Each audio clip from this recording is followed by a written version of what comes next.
Précédemment, dans Zoo Academy, nos soignants engagés se sont intéressés à la conservation du lynx boréal. Afin de saisir l'importance des programmes de réintroduction, nos ambassadeurs ont retracé l'incroyable histoire du loup gris de Yellowstone à travers un jeu captivant. Puis ils ont eu la chance de rencontrer Nila, soigneuse au parc zoologique Le Pal et bénévole de l'association Ferus, engagée dans la préservation et la réintroduction du lynx dans nos forêts.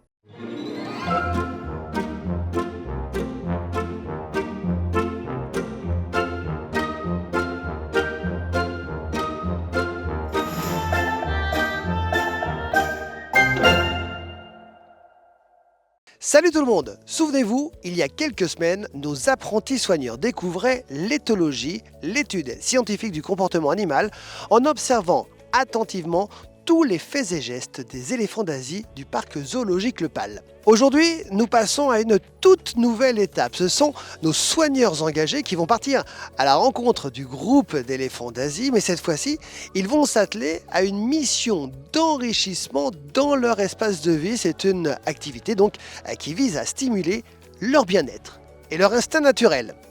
Après cela, nos soigneurs iront interroger Aurélie, bénévole au sein de l'association Thunder for Elephant, cette organisation qui œuvre sans relâche pour améliorer les conditions de vie des éléphants d'Asie, notamment ceux du Népal où leur situation est particulièrement difficile.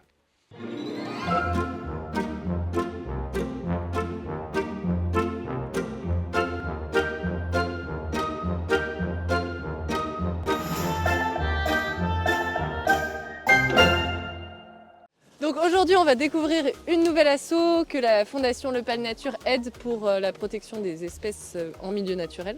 On va découvrir Stand Up for Elephant, donc qui est une association qui a été créée par une ancienne soigneuse d'ici, qui est partie au Népal et face à diverses menaces qui pèsent sur les éléphants au Népal et en Asie, elle a décidé de monter sa propre association pour lutter notamment contre tout ce qui est tourisme à dos d'éléphant, les balades à dos d'éléphant, etc. Est-ce que ça vous va? Oui. Ok, super. Puisque tout le monde est d'accord, c'est parti pour la première étape, la création d'un enrichissement pour les éléphants d'Asie du Pal. Est-ce que vous vous rappelez qui est qui et leur prénom? Les éléphants, on en a 4 et on peut les reconnaître visuellement les uns des autres.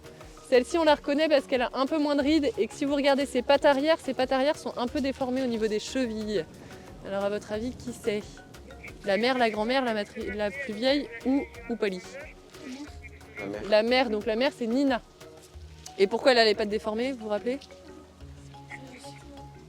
Elle s'est cassé la patte il y a quelques années et donc elle a gardé des traces. Mais ça va nettement mieux maintenant. Qui arrive là-bas? Hyper simple. Oupali. On voit ses défenses, il est plus grand que les autres, il est plus lourd que les autres, c'est notre mâle. Oupali. Là-bas, la première qu'on voit, on peut la reconnaître assez facilement parce qu'elle a une oreille, l'oreille droite, qui est un peu coupée. Enfin, on voit vraiment qu'elle a un bout de peau qui n'est pas relié aux autres. Et si vous voyez ça, vous pouvez être sûr que c'est celle-là. Alors à votre avis, c'est laquelle? Il vous reste 2 choix. La grand-mère, elle a des rides.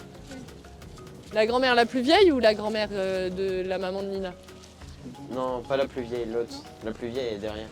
La plus vieille, elle est derrière. Donc là, c'est Kaveri. Donc c'est la maman de Nina. Et donc moi, je l'appelle la grand-mère parce que quand on a des naissances, c'est du coup la grand-mère du petit qui est là. Donc Kaveri, qui me regarde bien. Coucou, bonjour. Et donc au fond, derrière, qui reste là-bas, la plus âgée, c'est Akra, qui elle va être encore un peu plus ridée que Kaveri. Donc nous aujourd'hui on va aller dans leur bâtiment et on va leur préparer en fait un enrichissement, on va préparer le bâtiment pour leur rentrée de ce soir. On s'est rendu compte en parc zoologique qu'on a souvent des soucis avec les pieds des éléphants. Vous vous rappelez, à certaines séances soigneurs, on va observer le travail que font les soigneurs où justement ils liment les ongles et ils s'occupent très régulièrement des pieds des éléphants. En moyenne, il va falloir s'occuper d'un pied, tous les pieds doivent passer à un coup de soin et d'entretien au moins une fois par semaine. Et en fait, on s'est rendu compte qu'il y a un comportement que les éléphants font beaucoup moins en parc zoologique, c'est le fait de frotter le sol avec leurs pieds. Ce qui est un comportement qui peut vraiment limer les ongles et user les ongles, donc c'est un bon comportement. Ok ? Ouais. Allez, venez, on y va.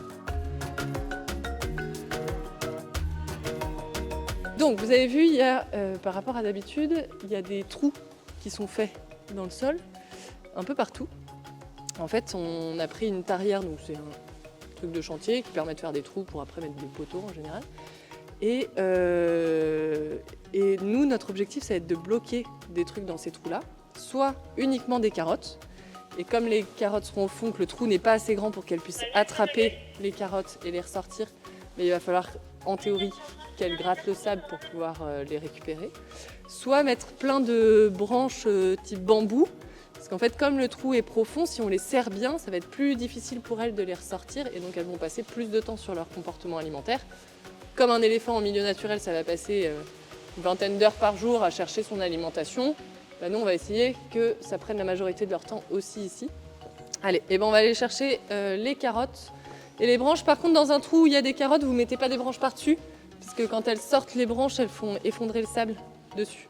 Donc on va aller chercher des carottes sans faire effondrer les trous. Je pensais qu'ils étaient plus profonds dans les trous. C'était comme ça. Effectivement Agathe, les trous ne sont pas très profonds, mais il est crucial de les remplir avec des carottes pour certains et des bambous pour d'autres. Nos ambassadeurs s'activent pour mettre en place cet enrichissement conçu pour complexifier l'accès à la nourriture tout en stimulant les instincts naturels des animaux. Regardez, Accra arrive. Observons ses réactions. Accra, dans notre groupe, elle a pris le rôle un peu de la matriarche. La matriarche, ça va souvent être la plus âgée, mais pas forcément. Ça va être l'éléphante la plus légitime, donc qui a le tempérament et le savoir qui lui permet de diriger le groupe. Et donc quand il y a un peu des effets nouveautés comme ça qui sont faits, souvent c'est les matriarches qui vont tester en premier. Donc elles ont une grosse préférence pour le bambou, donc là elles vont d'abord manger nos bambous et après elles iront chercher les carottes. Nina, quand elle mange un truc qu'elle apprécie vraiment, elle ronronne. Et nous on appelle ça du ronronner, mais c'est pas commun à tous les éléphants, c'est vraiment un truc qui est individuel. Elle le fait. Quand elle mange un truc, souvent elle fait ce bruit-là. Vous avez vu comment ils font pour effeuiller ou casser le bambou? Ouais. Ils le tiennent avec leurs pieds pour pouvoir tirer avec leur trompe. Comme promis en début d'émission, il est temps maintenant d'aller à la rencontre d'Aurélie Vaquet, bénévole à l'association Stand Up for Elephant. Bonjour. Quel est le nom de l'association et depuis quand existe-t-il? Alors, du coup, l'association s'appelle Stand Up for Elephant et elle existe depuis 2014. Quelles sont les principales menaces? Alors, du coup, ça dépend. Si c'est éléphants d'Afrique, on est plus sur du braconnage. Là, sur les éléphants d'Asie, dites-vous qu'on est plus sur l'industrie du tourisme. Quand je parle de ça, je parle plus de tout ce qui va être de monter sur le dos des éléphants ou alors de faire des baignades forcées aux éléphants. Où se situe l'association? Alors l'association se situe au Népal, qui est du coup en dessous de l'Inde, et du coup c'est sur le continent asiatique. Pourquoi au Népal? Alors pourquoi au Népal? Parce que l'une des fondatrices de l'association du coup a fait plusieurs voyages au Népal. Elle a eu un coup de cœur pour ce pays et de ce que j'ai compris, elle n'a pas trouvé d'association là-bas qui pouvait aider les éléphants. Donc elle s'est dit pourquoi pas en créer une. Quel est le but principal de l'association? Alors elle a plusieurs buts cette association. Le premier but ça va être d'améliorer la condition de vie des éléphants. Ça va être également la condition de vie des maouts. Les maouts, c'est du coup les personnes qui vont monter sur le dos des éléphants et qui vont vivre avec eux 24 heures sur 24. Après, ça va être aussi tout simplement d'expliquer aux populations locales que les éléphants, du coup, on peut travailler avec eux, mais autrement, sans utiliser du coup tous les outils qu'ils utilisent pour faire du tourisme. Quelles sont les actions réalisées? Alors au niveau des actions, on va avoir plusieurs choses. Il faut savoir que Floriane, l'une des fondatrices du coup de l'association, est une ancienne soigneuse du PAL. Et en fait, elle est formée à faire notamment du parage. Le parage, ça va être comme le maréchal Ferrand fait avec les chevaux. Et du coup, là-bas, elle va aller voir différents propriétaires d'éléphants pour du coup les aider à prendre soin des pieds de leurs éléphants. Elle va également beaucoup parler aux populations locales. Ils vont également faire beaucoup d'éducation sur les écoles. Nous, on en fait en France, mais ils en font également au Népal. Après, ils vont aussi essayer de faire beaucoup de collectes de dons et puis parler beaucoup de l'association en termes de France, mais au niveau international aussi. Quels sont les différents types de financement? Alors au niveau du financement de stand-up, on va avoir la fondation Le Pas Nature qui nous aide énormément là-dessus. On va également avoir la fondation Brigitte Bardot. Et après on va avoir plein de petits, on va dire, locaux au niveau du Népal. On va avoir par exemple un hôtel qui est basé à Katmandou, donc qui est la capitale du Népal, qui va du coup accueillir les personnes qui vont venir en tant que bénévoles. Il va y avoir également des restaurants, il va y avoir des guides au niveau de la jungle qui vont du coup pouvoir aider l'association à leurs moyens mais qui vont pouvoir quand même aider, comme par exemple l'alimentation des éléphants avec les agriculteurs, etc. Alors il faut savoir qu'au niveau de Stand Up for Elephant, nous avons réussi à sauver 2 éléphantes. Nous avons Eva, qui a plus de 30 ans. C'est la première éléphante qu'on a sauvée en 2018-2019. Et ensuite, on a reçu Lamo, qui elle est une femelle âgée de plus de 50 ans. Elle, on l'a reçue vers les années 2019-2020. Là, il faut savoir qu'on a créé un tout petit sanctuaire qui est actuellement près d'un parc national. Et ce qu'on aimerait, c'est du coup déplacer ce sanctuaire pour qu'il soit beaucoup plus grand dans la jungle. Ce qui voudrait dire que les éléphantes auraient beaucoup plus d'heures dans la jungle où elles pourront vraiment faire leur vie d'éléphant, toujours accompagnées de leurs maouts parce qu'elles les connaissent très bien. Et là, du coup, ce qu'on essaye d'avoir, c'est beaucoup de financement pour justement pouvoir leur offrir la meilleure vie pour eux. Une retraite paisible, sans de chaîne, parce qu'il faut savoir que les éléphants là-bas sont beaucoup enchaînés. Donc Eva et Lamo n'ont plus aucune chaîne au niveau des pieds et elles profitent de leur liberté tranquillement. Un éléphant va être utilisé pour le touriste pour monter sur lui. Je m'explique. En gros, ils vont avoir un siège de 100 kg sur leur dos, qui va être attaché avec des cordes. Les éléphants vont être utilisés un peu comme des bus touristiques. Donc ça veut dire que vous allez avoir des groupes de personnes qui vont venir et qui vont monter toutes les heures sur le dos de l'éléphant pour faire un petit tour. L'éléphant, malheureusement, il va travailler de 9 h du matin jusqu'à 19 h le soir, plus la route qu'il doit emprunter au milieu des voitures.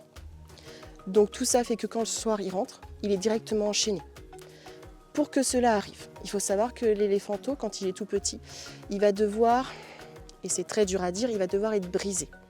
Quand je dis ça, ça veut dire que l'éléphanto va être séparé de sa maman et il va être dans des conditions où l'humain va lui faire peur le plus possible pour qu'il voit l'humain comme le prédateur. Ce qui fait que l'éléphant, du coup, va avoir très peur de lui et ne va pas essayer de l'attaquer. Donc, l'éléphant va être traumatisé et du coup, vous allez avoir des éléphants qui vont être hyper cadrés et qui vont être utilisés comme ça pour le tourisme. Les mâles vont être moins utilisés, ce sera davantage les femelles. Les mâles, eux, seront plus utilisés pour être dans des sanctuaires où on va venir prier par contre devant eux. Donc là, ça va être comme des églises. Et du coup, les gens vont venir devant lui, mais lui va être enchaîné quasiment toute sa vie. Donc ils vont vivre dans leurs excréments, ils vont vivre dans leur urine. Ce qui fait que vous allez avoir beaucoup d'infections au niveau des pieds. Et généralement, l'éléphant arrêtera de travailler quand il ne sera plus en vie.